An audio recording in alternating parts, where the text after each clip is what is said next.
हनुमान शिक्षण प्रसारक मंडळ सोनपेठ संचलित कैलासवासी रमेश वरपुडकर महाविद्यालयात दिनांक 16 ते 22 जानेवारी 2022 मराठी भाषा संवर्धन पंधरवडा साजरा होत आहे व त्यानिमित्तानं आयोजित 6 दिवसीय व्याख्यानमालेचं हे आयोजन आहे। त्यापैकी 3 व्याख्यानं कालपर्यंत झालेली आहे। आज चौथे पुष्प गुंफण्यासाठी व्याख्यानमालेचे चौथे साधन व्यक्ती म्हणून आपल्यामध्ये उपस्थित राहणार आहेत professor doctor Balasaheb Rangnathrao Dahiphale sir, Marathi विभाग, महाराष्ट्र उदयगिरी महाविद्यालय उदगीर येथे कार्यरत आहेत। सरांचं मूळ गाव खादगाव, तालुका गंगाखेड, जिल्हा परभणी हे आहे।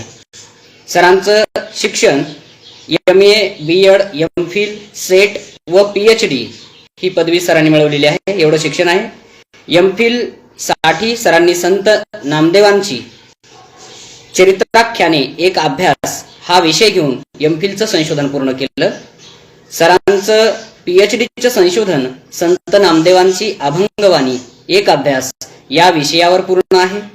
सरांनी संशोधनाची ही गोडी अव्याहत ठेवत एक मेजर रिसर्च प्रोजेक्ट म्हणजेच बृहत संशोधन प्रकल्प पूर्ण केलेला आहे, ज्याचा विषय होता मराठवाड्यातील लोककलावंताचे सर्वेक्षण आणि त्यांच्या साहित्यांचे संकलन। सरांचा यासोबतच एक लघुशोध प्रकल्प देखील मायनर प्रोजेक्ट देखील पूर्ण केलेला आहे, ज्याचा विषय आहे मराठी रंगभूमीला सोयगावच्या नाट्य परंपरेचे योगदान। दहिफळे सरांची एकूण 3 पुस्तकं प्रकाशित झालेली आहेत। यामध्ये सोयगावची शेतकी नाट्य परंपरा, दुसरं पुस्तक आहे डहाका विधी आणि गाणी, तिसरं पुस्तक आहे संत तुकारामांचे अभंग हे निवडक 50 अभंगाचं विवेचन। एकूण 3 पुस्तकं आहेत डॉक्टर प्रोफेसर बालासाहेब रंगनाथराव दहिफळे यांची।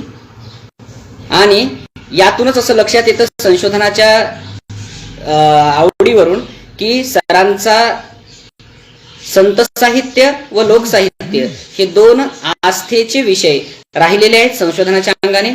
सर स्वामी रामानंद तीर्थ मराठवाडा विद्यापीठाचे PG टीचर, पदव्युत्तर शिक्षक तसे व संशोधक मार्गदर्शक म्हणून मान्यता लाभलेले आहेत।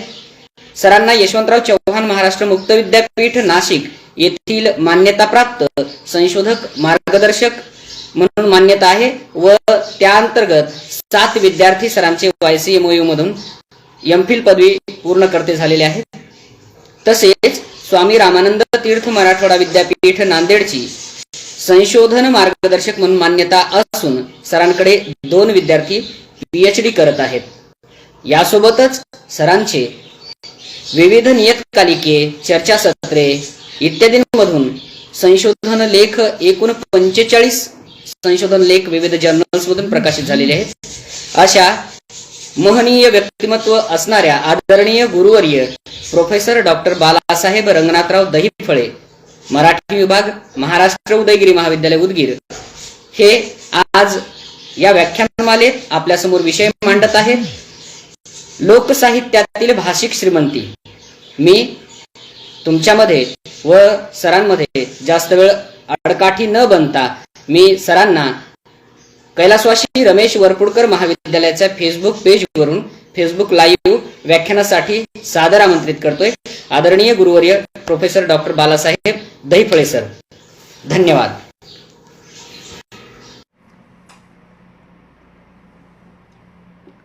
कैलासवासी रमेश वरपुडकर कला वाणिज्य विज्ञान महाविद्यालय सोनपेठ, जिल्हा परभणी येथील मराठी विभागाच्या वतीने संपन्न होत असलेल्या मराठी भाषा संवर्धन पंधरवडा निमित्त व्याख्यानाचे आयोजन करणारे मराठी विभागातील विभाग प्रमुख प्रोफेसर डॉक्टर बालासाहेब काळे सर, तसेच आमचे मित्र विभागातील प्रोफेसर डॉक्टर सादर सोनसळे सर आणि दुसरे आमचे मित्र प्राध्यापक सखाराम कदम सर, तसेच या पंधरवड्याला मार्गदर्शकाच्या भूमिकेत असलेले हनुमान शिक्षण प्रसारक मंडळाचे अध्यक्ष माननीय परमेश्वररावजी कदम साहेब, तसेच प्राचार्य डॉक्टर वसंतराव सातपुते सर, नॅकचे कोऑर्डिनेटर प्राध्यापक डॉक्टर पाटील सर, सर्व प्राध्यापक बंधू भगिनी आणि विद्यार्थी बंधू भगिनींनो, मी डॉक्टर बालासाहेब रंगनाथराव दहिफळे, मराठी विभाग, महाराष्ट्र उदयगिरी महाविद्यालय उदगीर, या फेसबुक लाईव्हच्या माध्यमातून मी आपणा सर्वांचं मनपूर्वक स्वागत करतो. बंधूंनो, मराठी भाषा संवर्धन पंधरवडा निमित्त आजच्या व्याख्यानासाठी मला जो विषय दिलेला आहे तो आहे लोकसाहित्यातील भाषिक श्रीमंती. मी आपणाला दिलेल्या वेळात या विषयाच्या अनुषंगाने संवाद साधणार आहे, आपल्याशी हितगुज करणार आहे. मित्रहो, या विषयाच्या अनुषंगानं मी 3 भागात त्याचं विश्लेषण करणार आहे. एक आहे लोकसाहित्य म्हणजे काय, दुसरं लोकसाहित्यात कोणकोणत्या गोष्टी येतात, आणि तिसरं या लोकसाहित्यातील जे शाब्द लोकसाहित्य आहे किंवा लोकवाङ्मय आहे याच्यामध्ये असलेली भाषिक श्रीमंती कशी आहे, भाषिक मोठेपण कसं आहे, या विषयाच्या अनुषंगानं मी आपल्याशी संवाद साधेल. लोकसाहित्याच्या संदर्भात अनेक पाश्चात्य अभ्यासक आहेत. त्या पाश्चात्य अभ्यासकांनी आणि भारतीय अभ्यासकांनी या लोकसाहित्याच्या संदर्भात आपापली मते मांडलेली आहेत. या पाश्चात्य अभ्यासकांच्या मध्ये जर विचार केला तर अनुक्रमे Jonas Balys, Marius Barbeau, Bascom, B.A. Botkin, Spinoza, Foster, Gaster असे अनेक अभ्यासक पाश्चात्य विचारवंत आहेत. त्याचबरोबर भारतीय अभ्यासक, विशेषतः त्यात मराठी अभ्यासक जे आहेत त्याच्यामध्ये विका Rajwade, Shrimati Durgabai Bhagwat, Ramchandra Chintaman Dhere, doctor Prabhakar Mande, doctor Gangadhar Morje, doctor Vishwanath Shinde, doctor Sharad Vyavahare आणि अलीकडच्या काळात देखील लोकसाहित्याचा अभ्यास करणारे नवीन अनेक अभ्यासक आहेत. तसेच काही हिंदी अभ्यासकांनी देखील लोकसाहित्याच्या अनुषंगानं आपापली मतं मांडलेली आहेत. या सगळ्याच अभ्यासकांच्या मतांचा जर आपण परामर्श घेतला तर लोकसाहित्य म्हणजे काय ही संकल्पना आपणाला कळते. लोक म्हणजे कोण, तर जे इथे आधीपासून वस्ती करून होते किंवा जंगलामध्ये इतरत्र भटकत होते ते सगळे जे आदिम आहेत ते इथलचे खरे लोक आहेत. ह्या लोकांचं जे साहित्य आहे, ह्या लोकांची जगण्याची जी रीतभात आहे, हे म्हणजे लोकसाहित्य. खरं तर लोक या शब्दाचे अनेक अर्थ दिलेले आहेत. विश्वकोशा शब्दकोशांमध्ये मी काही त्याच्या खोलवर जात नाही, पण एवढं मात्र खरं की लोकांनी तयार केलेले आणि लोकांसाठी तयार केलेलं जे आहे ते लोकसाहित्य आहे. त्यांच्याकडून जे अभावितपणे निर्माण झालं, अनहूतपणे निर्माण झालं, ते मौखिक आहे. लोकसाहित्य हे अलिखित आहे. ते एका पिढीकडून दुसऱ्या पिढीकडे जात असतं. एवढंच नाही तर लोकसाहित्याचा पारंपरिकता हा सगळ्यात महत्त्वाचा गुण असतो. लोकसाहित्यामध्ये लोकसंस्कृतीचे सजीवावशेष असतात. ते लोकसमूहाचं असतं, तसंच समूह गटांचंही असतं. लोकसाहित्यातून लोकसंस्कृती आविष्कृत होते असं म्हणतात. त्याचबरोबर लोकसाहित्यातून लोकमानसांचा आविष्कार होतो. काही विद्यार्थी हे सगळं ऐकत आहेत, तर ही गोष्ट आपण लक्षात घेतली पाहिजे की आविष्कार होतो म्हणजे काय, किंवा लोकमानसाचा आविष्कार होतो म्हणजे काय. शेकडो हजारो वर्षापासून आपण लोकजीवनामध्ये परंपरेनं जे स्वीकारलेलं आहे, मानसिकतेनं जे स्वीकारलेलं आहे, ते सगळं लोकमानस आहे. उदाहरणच जर द्यायचं झालं तर गौरी पूजन आपल्याकडे होत असतं. लक्ष्म्या येतात, लक्ष्म्या जेवतात आणि लक्ष्म्या जातात. खरे तर त्या येतात का? संदकात किंवा मडक्यात ठेवलेल्या गाडग्यातल्या उतरंडीच्या किंवा एखाद्या पेटीमधल्या काढून तर बसवतो. कुठून येतात? येतात का? जेवतात का? लक्ष्म्या जेवतात. लक्ष्म्यांसाठी अनेक गोडधोड करून ठेवलेलं असतं. मुलाबाळांना न खाऊ देता उष्टावळ करायची नाही का? लक्ष्म्या जेवल्या पाहिजे. आणि ह्या लक्ष्म्या जेवण्यासाठी हात असे असतात. रात्रीभर ते सगळं ठेवलेलं असतं झाकून. उंदरं येतात, फिरून जातात. लक्ष्म्या जेवतात का? लक्ष्म्या जातात का? तिसऱ्या दिवशी तर आपणच उतरून बसवतो संदकात पूर्ववत. लक्ष्म्या येतात, लक्ष्म्या जेवतात, लक्ष्म्या जातात. गौरी आवाहन, गौरी भोजन, गौरी विसर्जन. हे लोकमानसानं हजारो वर्षापासून हे मानसिकतेनं स्वीकारलेलं आहे. आणि हे स्वीकारून आपण ते वर्तन करतो ना, हे वर्तन करणं म्हणजे लोकमानसाचा आविष्कार होणं, नाही का? काय लोकसाहित्यात लौकिक ज्ञानही असतं असं म्हणतात.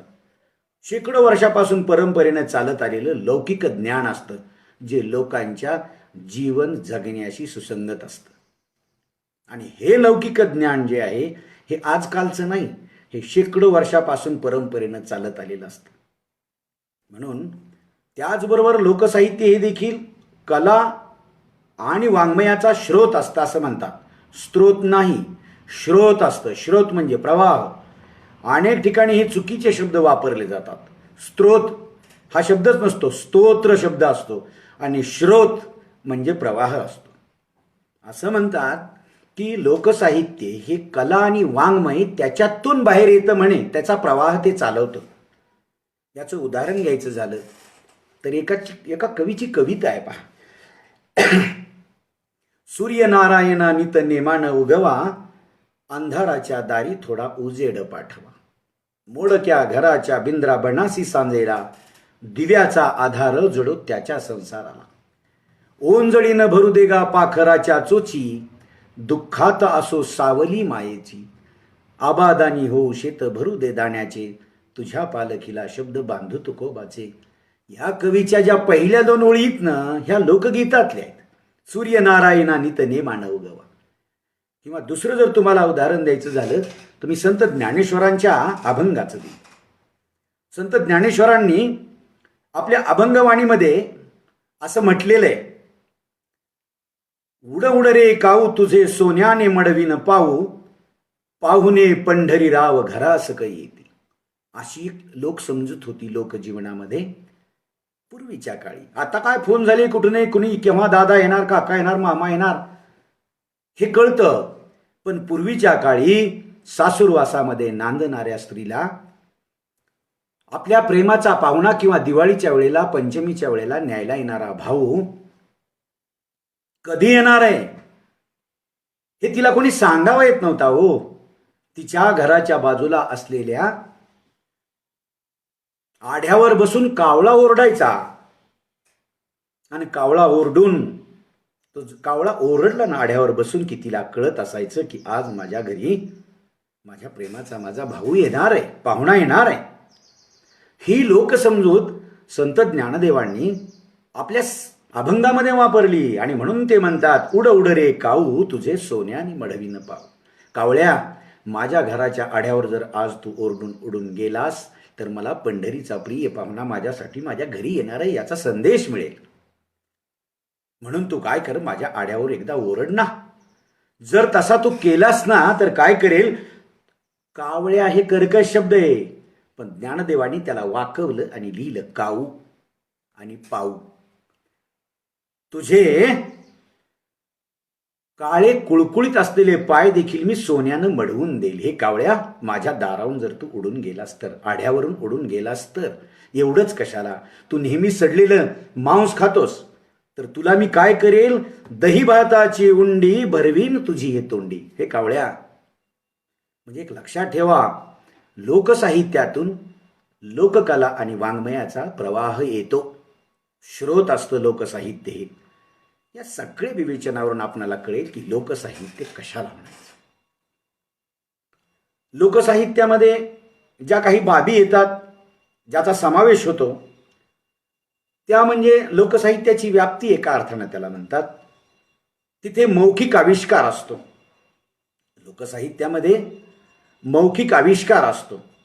या मौखिक आविष्कारामध्ये काय येतं, तर इथं शाब्द लोकसाहित्य येतं. शाब्द लोकसाहित्यालाच लोकवाङ्मय असं म्हणतात. त्याच्यामध्ये लोकगीतं येतात, लोकम्हणी येतात, लोककथा येतात, उखाणे येतात, वाक्प्रचार येतात, शिव्या येतात. ह्या सगळ्या परंपरेनं चालत आलेले सगळे मौखिक आविष्कार त्याच्यामध्ये येतात. दुसरं लोकसाहित्यामध्ये जो विभाग केला जातो त्याचा, ती म्हणजे भौतिक संस्कृती. याच्यामध्ये पारंपरिकतेनं चालत आलेली कलाकौशल्य येतात. त्याच्यात सुतार आहे, लोहार आहे, घिसडी आहे, सोनार आहे. हे सगळे 18 अलुतेदार आणि 12 बलुतेदार जे त्यांचा उदरनिर्वाह लोकजीवनात होत असायचा, त्यांची सगळी कारागिरी ही याच्यामध्ये येते. अजून काय येतं, तर शेतामध्ये काम करण्याच्या रीतीभाती येतात, पद्धती येतात. नांगरताना नांगर कसा धरायला पाहिजेत हे लोक शहाणपण त्याच्यामध्ये येतं. आवत आहे, आवत थांबतो, ते शाव झालं, करळ झालं.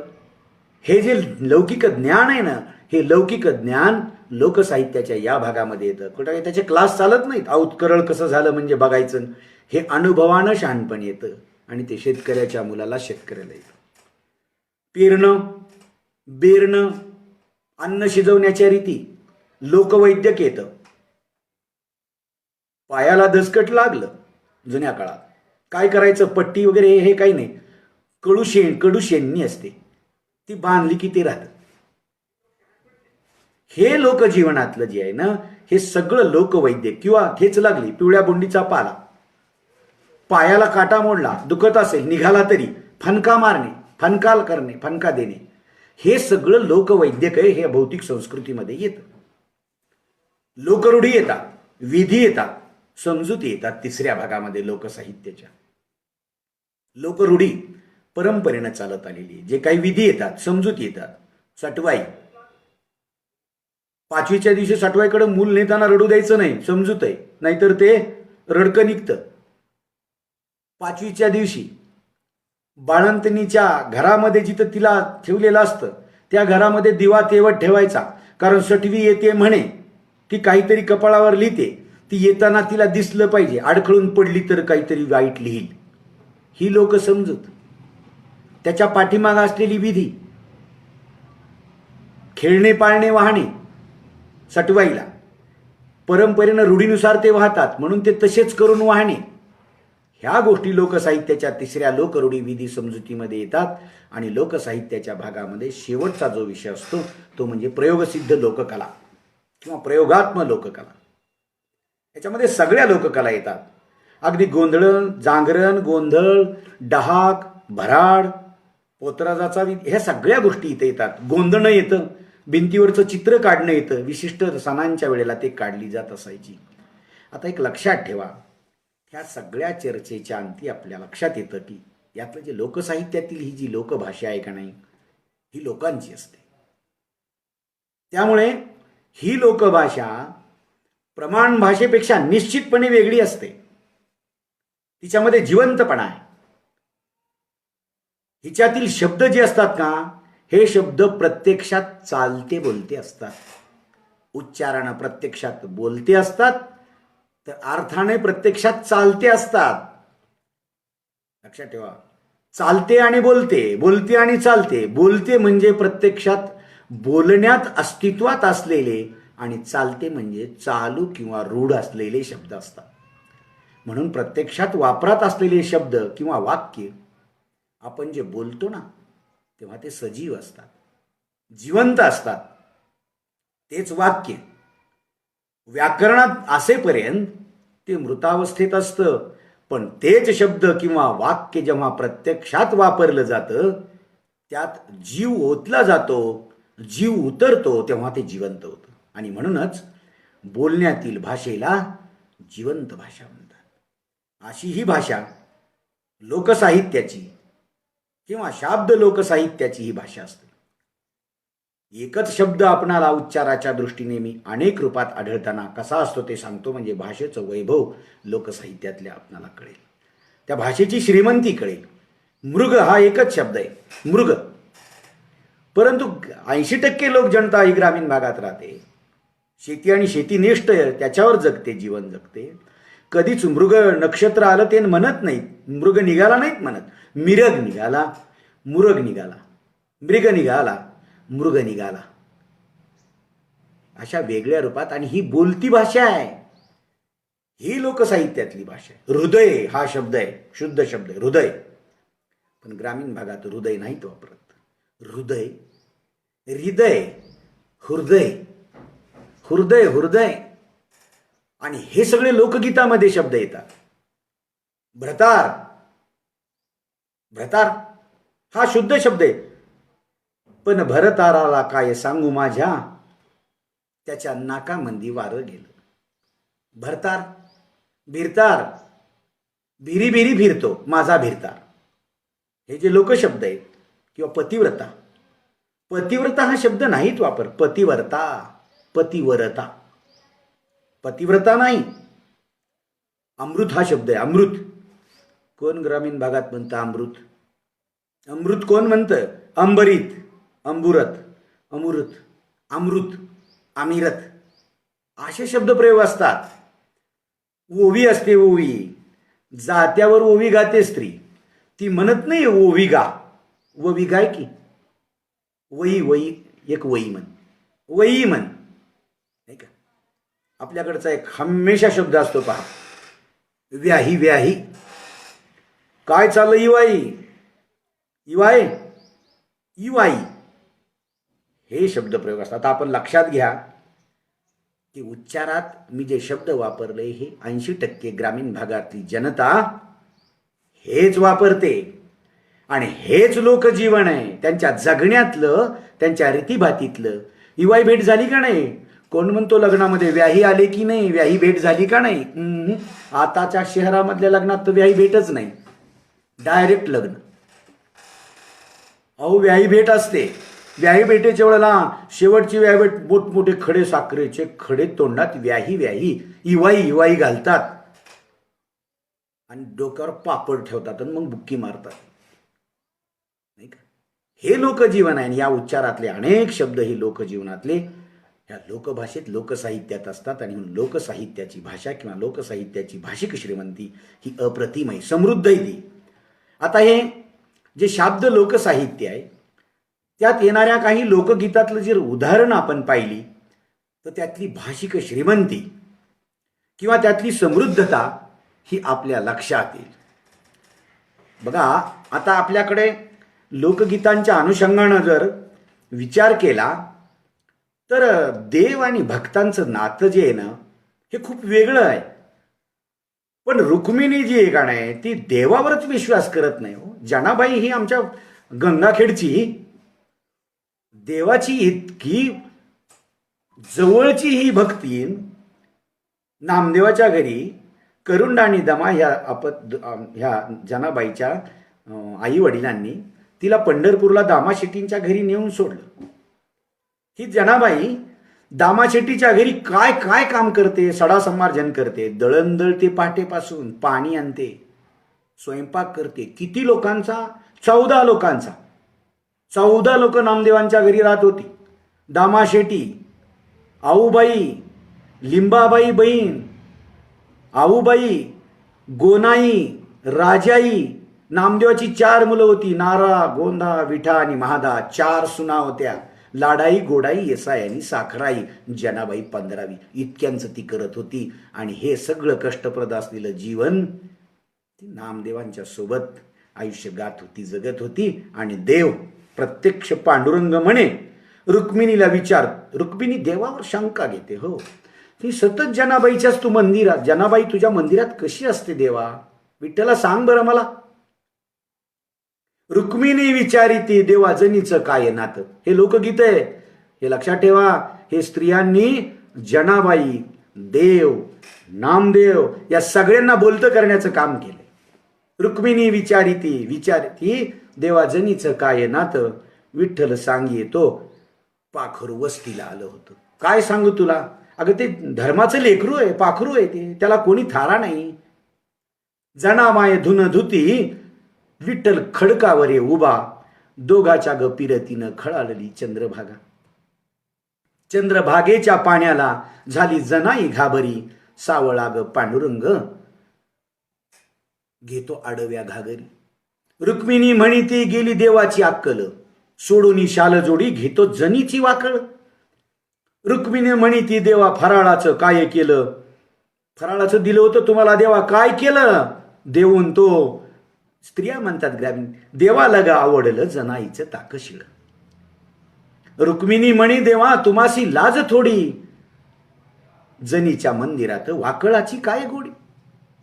रुक्माबाई म्हणे मी करीते पुंजा पाती. नीट सांगा मला तुम्ही आता देवा, एवढ्या मंदिरात जना कशाला येती राती. देव असं कुठंच सांगत नाही. जेव्हा तिला कळतं ना तेव्हा जनाबाई काय करते माहितीये का, रुक्मिणी काय करते, देवाला सकाळी सकाळी आंघोळ घालण्याच्या अगोदर त्याच्या पायाला दही लावते. आणि दही लावताना तरी देव आपल्याला खरं सांगतील. तर ते म्हणतात इट्टलाच्या पायी रुक्मिणी लावी ती दही. इट्टलाच्या पायी, विठ्ठलाच्या नाही, ही तर लोकभाषा आहे. इट्टलाच्या पायी रुक्मिणी लावी ती दही. खरं सांगावं विठ्ठला जना तुमची कोण व्हावी. देव एवढ्या वेळ ऐकतो बरं का, एवढा वेळ. आणि जनाबाईला रुक्मिणीला एका शब्दात सांगतो, हे बघ इट्टल, विठ्ठल नाही, इट्टल देव म्हण नको रखमाई रागे भरू. नेनंती ग बाई माझी जनी धर्माचं लेकर.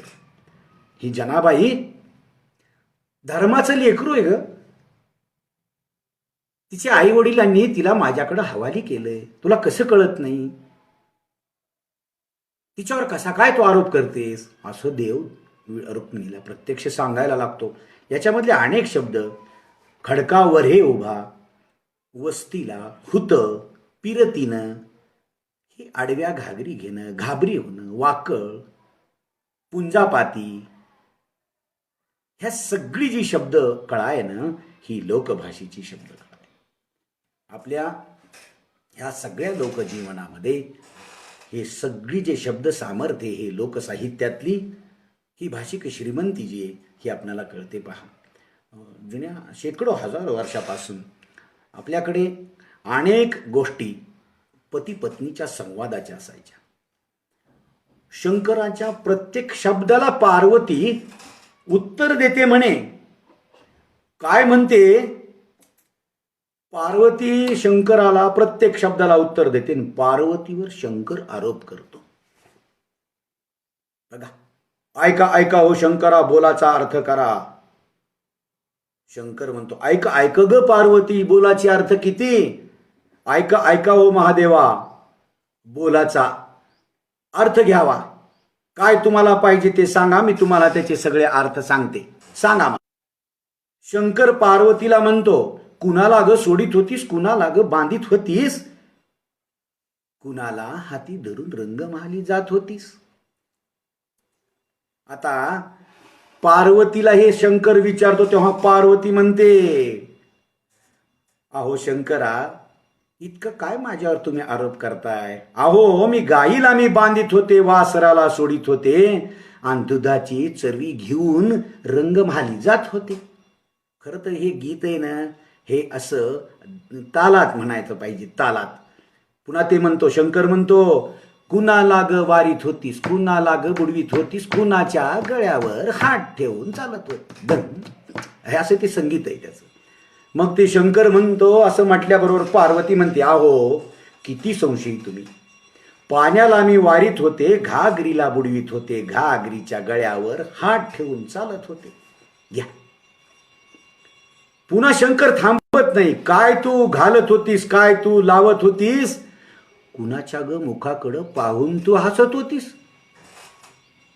आता शंकर असा म्हणल्यानंतर पार्वती म्हणते अहो काजळ मी घालीत होते, कुंकू मी लावित होते, आणि आरशाच्या मुखाकडं पाहून मी हसत होते. कुणाकडं हसू, पाहून हसू? तुमच्यासारखा देव मला भोळा शंकर नवरा मिळाल्यानंतर तरी शंकर थांबत नाही.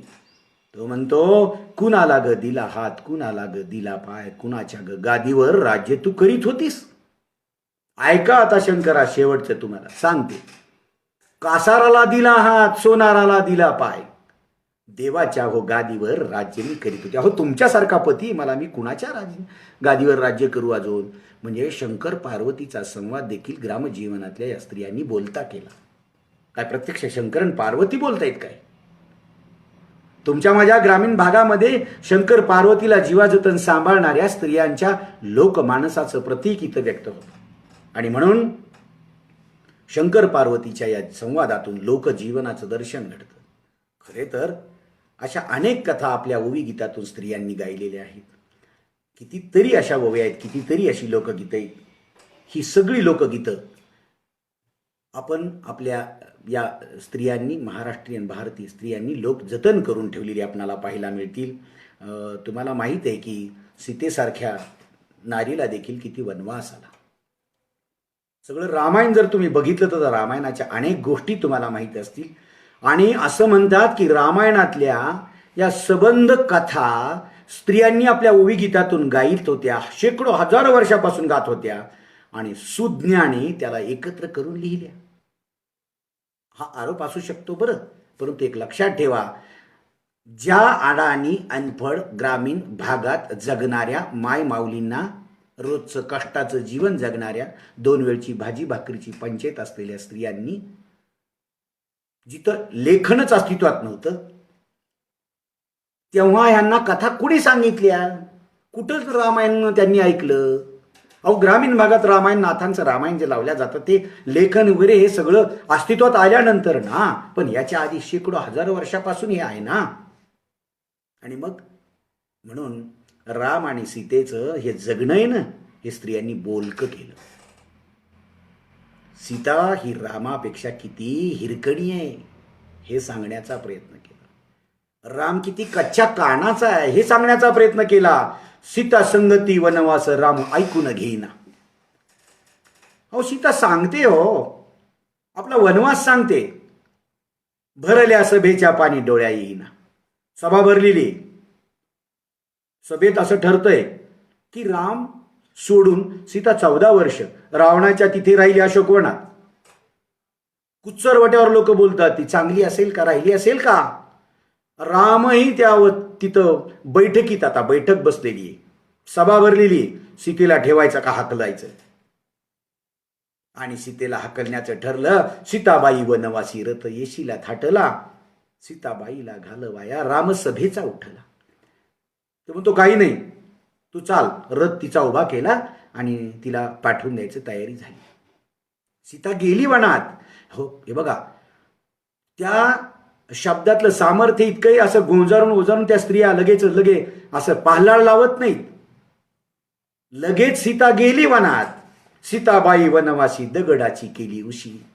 एवढ्या वनामंदी झोप तिला आली कशी? कशी झोप आली असेल? अहो राजा दशरथाची, मिथिलेच्या नगराच्या जनकाची कन्या, अयोध्येच्या राजाची सून, दशरथाची सून, रामाची पत्नी, राजवैभवातली ही स्त्री दगडालाची उशी करून झोपते हो वनामध्ये.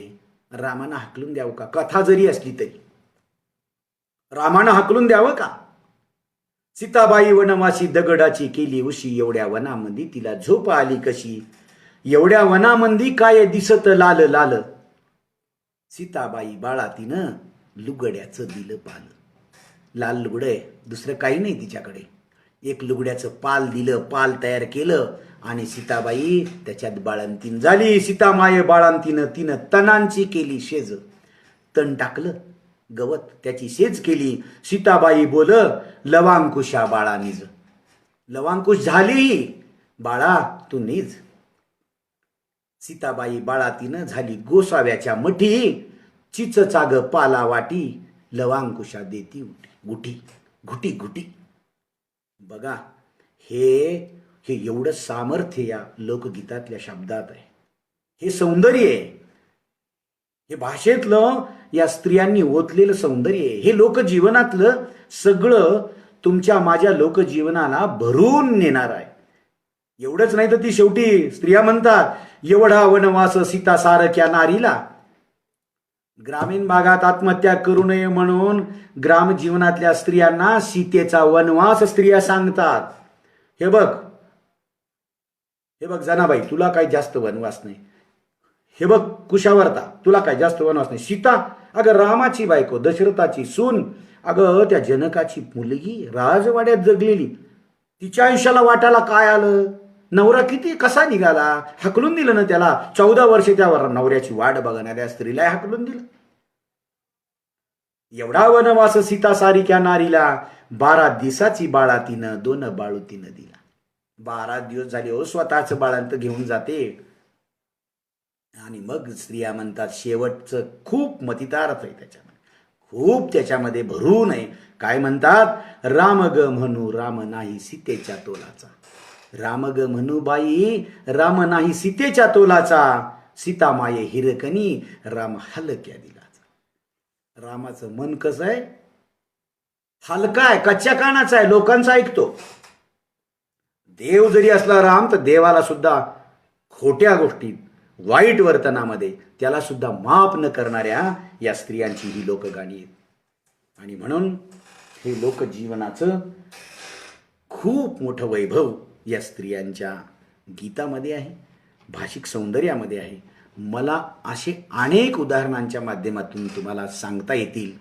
अनेक अशा गोष्टी आहेत की ज्या लोकजीवनामध्ये सांगता येतील. स्त्रियांचं हे लोकजीवन जसं देव, भक्त, सीता, राम, पार्वती, शंकर यांनी भरू नये, तसंच माहेर आणि सासरही आहे. या माहेर सासरमध्ये सुद्धा त्यांनी वापरलेले शब्द, चिलीम, तंबाखू, हुडकाय, बोलावतोय ग, हे सगळे असे जे शब्द प्रयोग आहेत ना, त्या स्त्रियांच्या जीवनात येतात. आणि एवढंच नाही तर एखाद्या स्त्रीच्या पोटी बाहेर ख्याली जर पुरुष करणारा आला, तर त्याला देखील नाव बोटं ठेवता, त्याचं देखील उघडं सगळं बिंग करणारे लोकजीवनातली ही लोकगाणी त्यातलं भाषिक सौंदर्य सांगतात, त्यातलं भाषेची समृद्धता सांगतात, भाषेचं मोठेपण सांगतात. बघा, माऊलीच्या पोटी लेक जन्मला तरवड. कुठे तरवड शब्द आपल्याकडे? वाईट लोकाच्या लेकीची त्यानं मांडली परवड. अहो, चांगला असेल मूल तर त्याला दिली पाहिजे मुलगी, पण त्या आपल्या पोराच्या बी मायबापानी आपलं पोरग चांगलं असेल तरच कुठंतरी गेलं पाहिजे. हो, नाही का? कुठंतरी गेलं पाहिजे. आणि म्हणून जीवाला जीव देते जीव देऊन पाहिला. बाई म्हणते ती, किती याला जीव देऊन पाहिला, पाण्यातला गोटा अंगी कोरडा राहिला. किती किती तत्वज्ञानातलं सामर्थ्य. जीवाला जीव देते याच्या. अहो, याच्यासाठी जीव मी अडचणीत, दुःखात, मृत्यूच्या खाईत टाकून बघितला. पण ह्याच्यासाठी कितीही करा, पाण्यातला गोटा जसा कोरडा राहावा ना, तसा हा कोरडाच आहे. याला मायेचा पाझरच नाही. घरची आस्तुरी कशी पुरणाची पोळी. अहो, घरची बायको म्हणजे पुरणाची पोळी. हो, आस्तुरी, आस्तुरी कुठं कोण शब्द वापरत? आस्तुरी. पराया नारीसाठी घाली खिशामध्ये चोळी. पूर्वीच्या काळी हे बाहेर ख्याली करणारे पुरुष त्याही काळात होते, तर ते काही फारसं देत नसायचे. तर त्या बाहेर ख्याली जिच्याशी संबंध तिच्यासाठी एखादी चोळी खिशामध्ये घालून आणायचा आणि गपचिप तिला नेऊन द्यायचा. ही बघते ना घरातली आस्तुरी, तर ती सांगते, अहो, घरातली बायको म्हणजे पुरणाची पोळी असते. हे तुम्हाला कधी कळेल? घरची आस्तुरी कसा हळदीचा गाभा, पराया नारीसाठी हाय गल्लोगल्ली उभा. घरची आस्तुरी कशी खोबऱ्याचं खांड, पराया नारीसाठी घाली मोरीमध्ये तोंड. किती किती किती शब्दाचं सामर्थ्य आहे. घरची आस्तुरी कसा आंब्याचा उधळा, आंब्याचा ढिग आहे हो, पराया नारीसाठी झाला नदीचा बगळा. घरीची आस्तुरी कसा किल्ल्यांचा जुडगा, जुडगा, पराया नारीसाठी झाला गल्लीचा कोंबडा. कुठे खाव खाव करतो. घरची आस्तुरी कसा पाण्याचा तलाव, पराया नारीसाठी केला घराचा लिलाव. घरची आस्तुरी कशी दारूचा सुरुंग, पराया नारीसाठी यानं भोगला तुरुंग. हे शब्दाचं सामर्थ्य आहे हो. बाहेर खाली करू नका असं म्हणण्याची गरज नाही. हे त्या शब्दातलं सामर्थ्य आहे. आणि आपलं हे सामर्थ्य ओतप्रोत भरून आपल्या मराठी साहित्यामध्ये, लोकसाहित्यामध्ये येताना आपणाला दिसतं. लोकजीवन जसं पुढे जातं तसं लोकसाहित्यही पुढे जातं.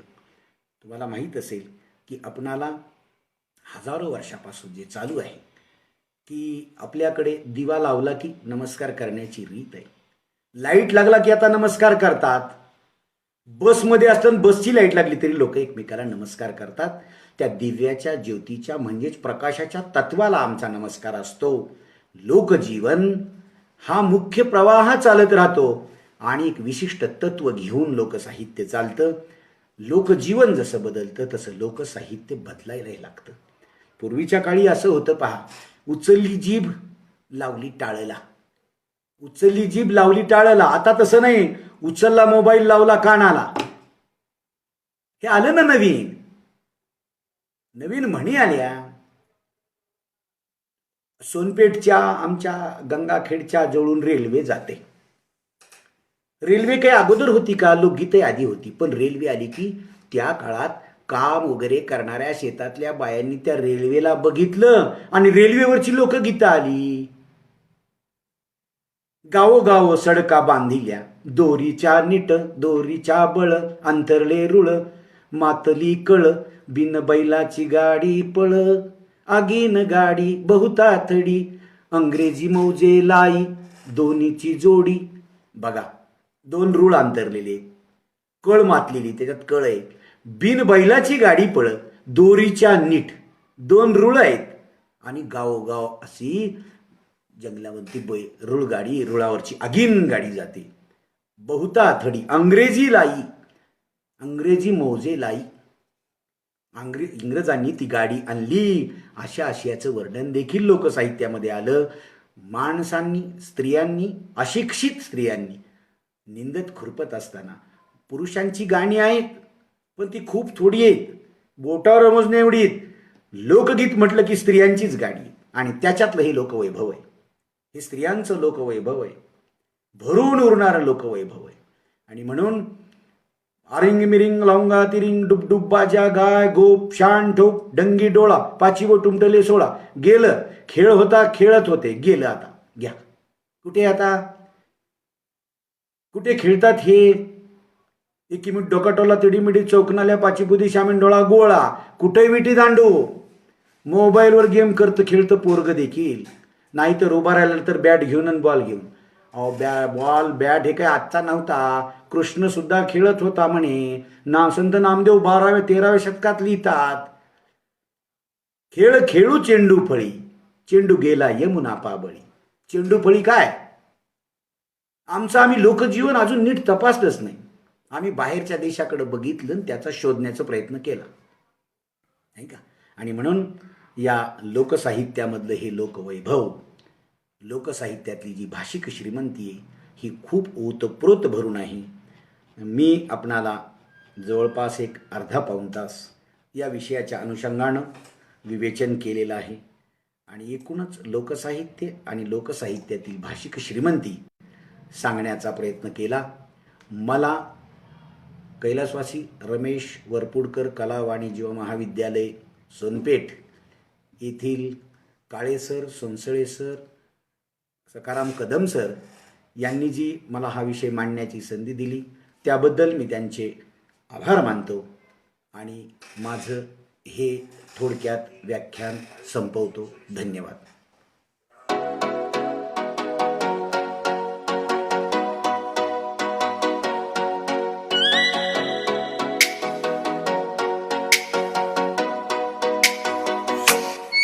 Oh, let me up with a bright smile on now. Put me in the dark, so won't get lost now.